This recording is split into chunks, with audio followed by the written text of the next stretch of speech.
नहीं, आप सभी लोगों का मेरे चैनल में स्वागत है। तो फ्रेंड्स, ये जो ब्लॉग है ये मैं मॉर्निंग के टाइम नहीं शाम के टाइम बना रही हूँ और इसके रीज़न है क्योंकि अब रीट एग्ज़ाम में सिर्फ 7 दिन बचे हैं और मेरे पास में रीट एग्ज़ाम वालों के अभी भी कमेंट आ रहे हैं, जबकि मैंने सोचा था कि अब तो वो शायद अपनी एग्ज़ाम की तैयारी में लग चुके होंगे पूरी डेडिकेशन के साथ में और अपनी जो भी सोशल मीडिया से दूर हो गए होंगे। तो आपको मैं अच्छी सी स्ट्रेटेजी बताना चाहती हूँ 7 दिन की। तो बस आपको मैं कहना चाहूँगी सबसे पहले तो कि जितने भी इस टाइम नए स्टूडेंट्स हैं ना, तो वो जब तैयारी करते हैं ना तो उनको डर लगना स्वाभाविक है। अगर आपको मैं मेरी बात बताऊँ तो जब मैंने नीट की तैयारी की थी फर्स्ट टाइम मुझे बहुत ज़्यादा डर लग रहा था। यहाँ तक कि मैं तो सोशल मीडिया पे किसी के वीडियो भी नहीं देखती थी मोटिवेशन की, हाँ भाई हमें मोटिवेशन मिल सके, सही बताऊँ तो। क्योंकि मैंने पूरी तरह से अपने आप को किताब में झकझोर दिया था। तो अब इन 7 दिनों में आपको भी यही करना है। अब मैं आपको बताती हूँ स्ट्रेटेजी, जिससे कि क्या है 7 दिनों के अंदर जो है हमारी रीट क्लियर हो जाएगी। तो अब मैं आपको बताना चाहूँगी यहाँ पे कि मैंने इसमें लिख लिया है जितने भी पॉइंट होते हैं फटाफट, ताकि आपके साथ में क्लियर कर सकूं। तो एक तो आपको मैं बताना चाहती हूँ कि जैसे जिस तरह से आपको डर लग रहा है ना, तो वो मैं फील कर सकती हूँ, मैं समझ सकती हूँ आपको किस तरह से डर लग रहा है, आपको क्यों डर लग रहा है। तो आपको डरने की बिल्कुल जरूरत नहीं है, आपकी तैयारी अच्छी है। अभी आपको भले से याद नहीं आ रहा हो, लेकिन अब जब आप एग्जाम में जाएंगे ना तो आपको अच्छे से याद आएगा। ये आप बिल्कुल अच्छे से माइंड में बिठा के रखिए, ठीक है। और एक चीज़ हमेशा ध्यान रखना, 150 क्वेश्चन है, नेगेटिव मार्किंग है नहीं, हमें सिर्फ 90 नंबर लाने हैं पास होने के लिए। तो बस यही है। अब आपको क्या क्या है, तो किन किन बातों से बचना है वो देख लीजिए 7 दिनों के अंदर। एक तो आपको नया कुछ भी नहीं पढ़ना है। आपने मान लो जिन भी अब जो पता है ऐसे वो ग्रंथ पढ़ने का टाइम भी नहीं है कि हम एसएसटी के पूरे ग्रंथ को लेके बैठ जाए, है ना। तो अब जिन जो भी आप पढ़ते हो, मान लो एसएसटी सब्जेक्ट आपका है ना लेवल 2 में, आप जब भी पढ़ते हो तो जब उनको अंडरलाइन करते हो या फिर उनको कोई गोला वगैरह बनाते हो या मोस्ट लिख देते हो, कोई स्टार बना देते हो, तो सिर्फ उन टॉपिक को पढ़ना है बस। अब सिर्फ हमें आंखों से बाहर निकालनी है। अब ऐसे नहीं है कि पूरा पढ़ते, एक बार पूरे सिलेबस को आपको आंखों से बाहर निकालना है। अब मैं आपको पूरे 7 दिन की बताना चाहूंगी कैसे क्या करना है। तो मेरी तो देखो ये स्ट्रेटेजी रहती है हमेशा से, जैसे जैसे एग्जाम पास में आता है ना, तो मैं हर एक सब्जेक्ट को एक दिन में कवर करने लग जाती हूँ। आज 21 फरवरी का दिन तो गया, तो अंतिम 6 दिन की रणनीति बची है अब तो, है ना। तो बताना चाहूंगी आपको मैं। तो 22 जो डे है, कल 22 तारीख है, तो पहला जो पूरा दिन है आप लोग एक पूरा दिन आप पूरे टीचिंग मेथड्स को दे दीजिए, तो सारे आपने पढ़ डाले, ठीक है। फिर आपको मैं कहना चाहूंगी कि मान लो आपके पास एसएसटी सब्जेक्ट है ना, तो एक दिन तो आप उसको एनसीईआरटी को दीजिए। जितने भी हमारे जो इंपोर्टेंट क्वेश्चंस होते हैं, जो लाइन लगी हुई है, जो वहाँ पे आपने जो भी कर रखा है उनको मोस्ट, तो उनको पढ़ डालिए एनसीईआरटी के अंदर। तो ये हो गया हमारा दूसरा दिन। जो तीसरा दिन है, तीसरे दिन मैं आपको ये कहना चाहूंगी, जो आपकी साइको की बुक है उसको आप कंप्लीट कर दीजिए बिल्कुल। और 3 दिन हो चुके, और 2 दिन आप किसको दीजिए अपने, एक दिन अपने हिंदी लैंग्वेज को दे दीजिए और सेकंड आपकी जो भी लैंग्वेज है, हिंदी है या संस्कृत है, उसको दे दीजिए आराम से, है ना। तो हिंदी संस्कृत हो गई। तो इस तरह से हमारा कवर हो चुका है 4-5 दिन। तो बस अब घबराना नहीं है, आराम से जिस दिन आपको मैं बताना चाहूंगी, जैसे आप आज टीचिंग मेथड लेके बैठते हो ना, जैसे पहले दिन भी, तो आप आराम से कवर कर लोगे उसको 5-6 घंटे में। लेकिन बस आपको टाइमिंग थोड़ा बढ़ाना पड़ेगा, यूँ नहीं कि आपने 4-5 घंटे बनाए। बस ये कहना चाहूंगी मैं आपको डेडिकेशन के साथ में।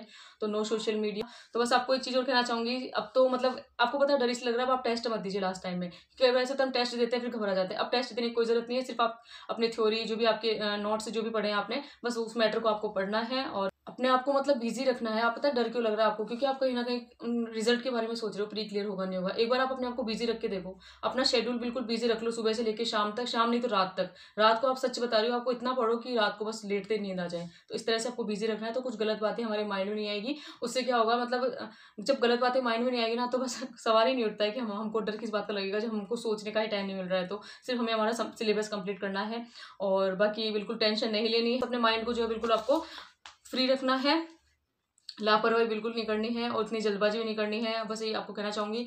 और अभी ये जो टाइम चल रहा है ना, 5 या 6 दिन जो भी हमारे पास में बचे हैं, जिनका 27 तारीख को पेपर है उनके तो बचे हैं 5 दिन, और जिनका 28 तारीख को पेपर है उनके उनके बचे हैं 6 दिन। तो मैं कि अपने आप को एक कमरे में बंद कर लूँ। बंद करने का मतलब है सिर्फ खाना पीना, नहाना, जो भी हमारे डेली रूटीन होते हैं वो करके, और अपने आप को पढ़ाई में मतलब झोंक डालो 6 दिन। और आपको सच बता रही हूँ, इतना अच्छा मैटर हमको पढ़ने को मिलेगा ना अभी, और हम जो अब पढ़ेंगे ना लास्ट में, वही चीज़ें हमें अच्छे से याद रहेगी और एग्जाम में भी उनमें से आएगा। तो बस टेंशन लेने की जरूरत नहीं है, अच्छे से पढ़िए। देखो मुझे भी टेंशन हो रही है, ऐसी बात नहीं है, मेरा तो रीड क्लियर है, फिर भी टेंशन हो रही है। टेंशन इसलिए होती है, जब मेरी तो ये आदत होती है, जब भी मैं कोई एग्जाम देने जाती हूँ ना, और जब तक उसका पूरा मैटर पढ़ नहीं डालती मुझे चैन नहीं आता है, मेरा एग्जाम देने का मन नहीं करता है। तो बस वही है, मैं भी तो बस यही आपको कहना चाहूंगी, अपना जो है पूरा जो टाइम है ना, अब आपको किताबों को देना है, थोड़ा सा संभल के चलना है। ये जो 6 दिन होते हैं ना, ये हमारी रीड प्री क्लियर में बहुत ज़्यादा मददगार साबित होंगे, सच्ची में बहुत ज़्यादा हेल्पफुल रहने वाले हैं। तो आप मेरी बस इतनी सी बात मान लेना। अगर आप मेरे ब्लॉग देख के थोड़ा सा भी मोटिवेट होते हो, या आपको मोटिवेशन मिलता है, या आपको लगता है कि हाँ भाई मैं भी तैयारी कर रही हूँ, मैं किस तरह से तैयारी कर रही हूँ, क्या मैं स्ट्रेटेजी बनाती हूँ और मैं आप लोगों के साथ में शेयर कर रही हूँ,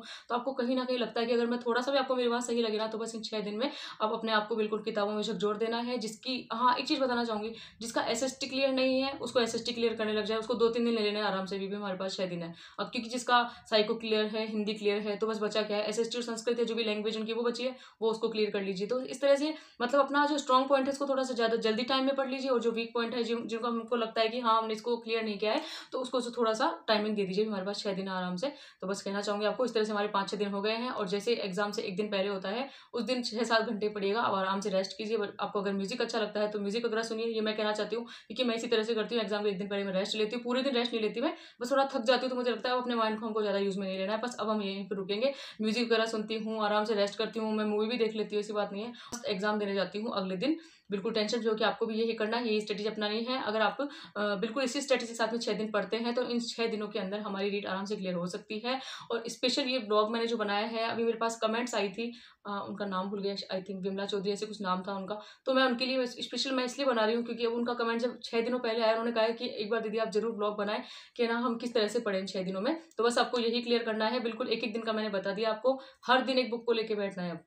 और एक बात और बताऊँ, जैसे टारगेट कंप्लीट करना है, जैसे आज अगर आप हिंदी टीचिंग मेथड लेके बैठ रहे हो तो पूरे टीचिंग मेथड पढ़ने, ये नहीं हिंदी के पढ़ लिए पूरा दिन उसी में लगा दिया, ऐसा नहीं करना है हमें। स्पीडली पढ़ना है, क्विक रिवीजन करना है, जल्दबाजी में पढ़ना है, हर एक चीज आंखों से बाहर निकालनी है। इस तरह से पढ़ के हमारा रीड आराम से क्लियर हो जाएगा। टेंशन ना लें, मस्त होके पढ़े, और बस सोशल मीडिया से थोड़ा सा दूर रहे इन 5-6 दिनों के अंदर। मैं आपको इतना सा कहना चाहूंगी। मेरी आदत होती है मैं ब्रेक लेती हूँ तो 5-7 मिनट देख लेती हूँ, बाकी चलते हैं, मिलते हैं नेक्स्ट व्लॉग में। आई होप ये जो व्लॉग है आपके लिए हेल्पफुल साबित हो, और स्पेशल आपके कहने पर ही मैंने ये व्लॉग बनाया है, और बहुत ज़्यादा ज़रूरी था, क्योंकि अगर ये व्लॉग मैं कल बनाती ना तो फिर आपके पास मात्र 5 ही दिन बचते, इसलिए मैंने आज ये व्लॉग बना के आपको 6 दिन की स्ट्रेटेजी बता दी है। 6-7 दिन जो भी हमारे पास बचे हैं, अच्छे से तैयारी करनी है, अच्छे से हमें पढ़ना है, अपना ध्यान जो है वो किताबों में लगाना है, अभी ज़्यादा ध्यान डाइवर्ट नहीं करना है। और जो लोग डर रहे हैं ना, उनको मैं कहना चाहूँगी कि आप इतना अपने आप को बिजी रखो बुक्स के अंदर कि डरने का भी हमें टाइम ही ना मिले, बस सीधी सी बात ये है। तो बस सारी बातों का हमें ध्यान रखना है, और एग्जाम में जाओगे तो प्रेशर से मत जाना, वहाँ आराम से बैठना है। एग्जाम जब पेपर आ जाए तो 2 मिनट आराम से बैठना है,